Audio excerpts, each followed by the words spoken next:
Hi, gusto na kayo? At ako ulit si Jean. At nandito ulit tayo sa aking Blue Room. Welcome again. So, good afternoon. So, ano nga bang sabihin ko? O, yung nga pala, umuwi ako ng Cavite kasi. So, eto, medyo pagod. So, inaantok na. Pero, gawin muna natin to. So, ayun. So, ano ba nangyari? No Sabado yon birthday ni Momo Chi. So, happy birthday, Momo. And then, yan, pumunta kami. So, sandali lang ako, dumaan lang ako. Kasama namin si Seiji, si Madkip, si Kad, si Aoy, Yaoy, what's his name? Kenichi. So, kasama-sama kami. So, yun, gumimi kami sa bahay nila Momo. Kumain, nabusog. And then, nung Saturday din, umuwi ako ng Cavite. So, nagstay muna ako ron. And then, ngayon linggo, kauwi ko lang, kararating ko lang dito sa Blue Room, sa may Makati. And then, punta ako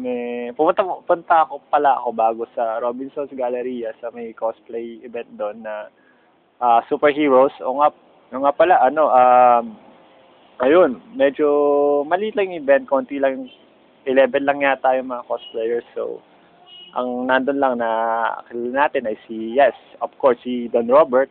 Si Don Robert cosplaying as Iron Man. Oy, congratulations Don Robert for winning first place.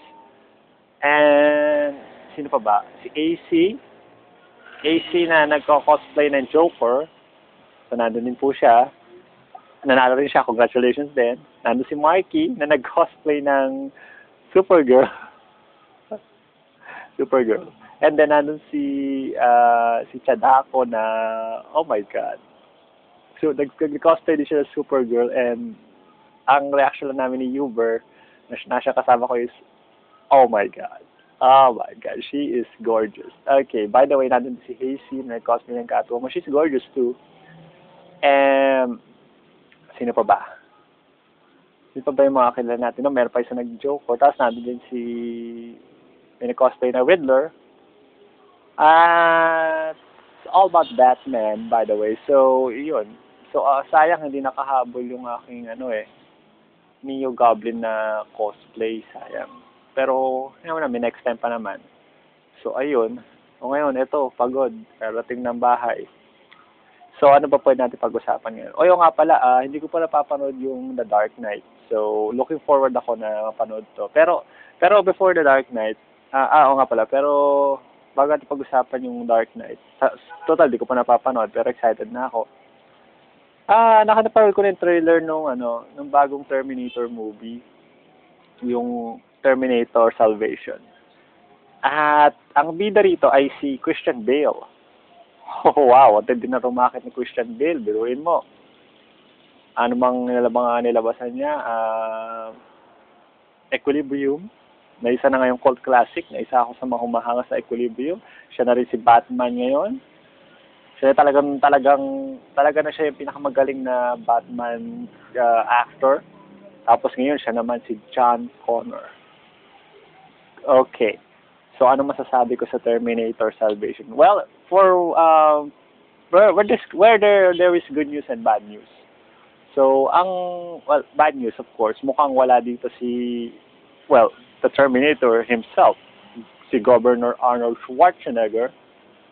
So mukhang wala siya rito, pero malay natin, di ba? Surprise.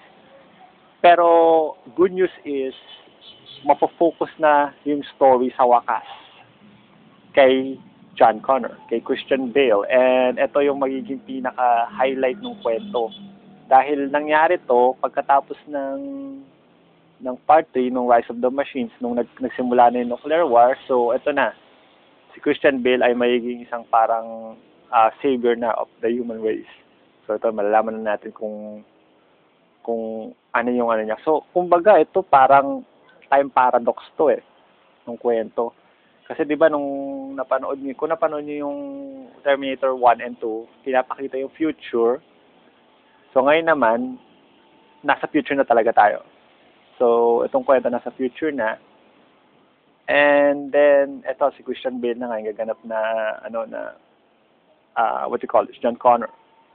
So alam ko in-approach na gumanap dito si Edward Furlong, yung gumanap nung John Connor na bata dun sa Part 2, Judgment Day. Kaya lang, may problema yata siya. So, hindi ko alam, ang ano ko rito, hindi ko pa alam kung sino gaganap na Kyle Reese. Kasi alam niyo naman sa kwento ng Terminator, si Kyle Reese ay mula sa future, pero siya yung tatay ni John Connor. So, yun. So, excited na rin ako para sa pelikulang ito at sana maganda rin yung hype niya. O nga pala, kung di nyo ba napansin ngayon, sunod-sunod yung mga superhero movies, di ba? Sinimulan ni Iron Man, and then Incredible Hulk, and then Hancock, tapos ngayon, Batman. Di ba? Ayos. So, tiba-tiba tayo, tiba-tiba mga superheroes ngayon.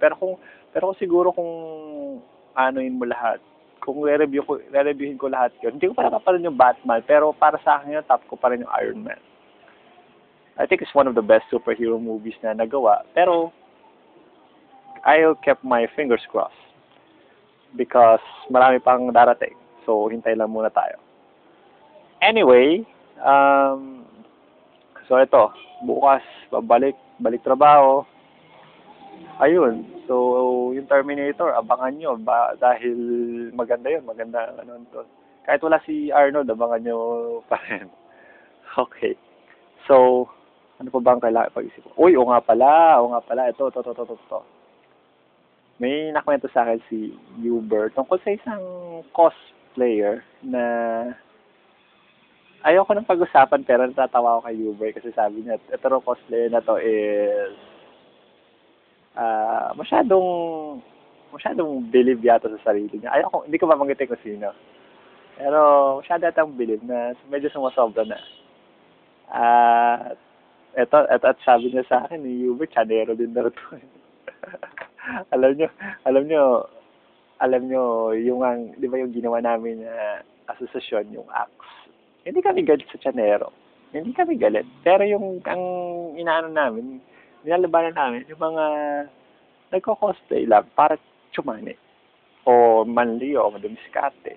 So, yun ang masama. Walang masama sa panliligaw, pag-channel. Walang masama doon.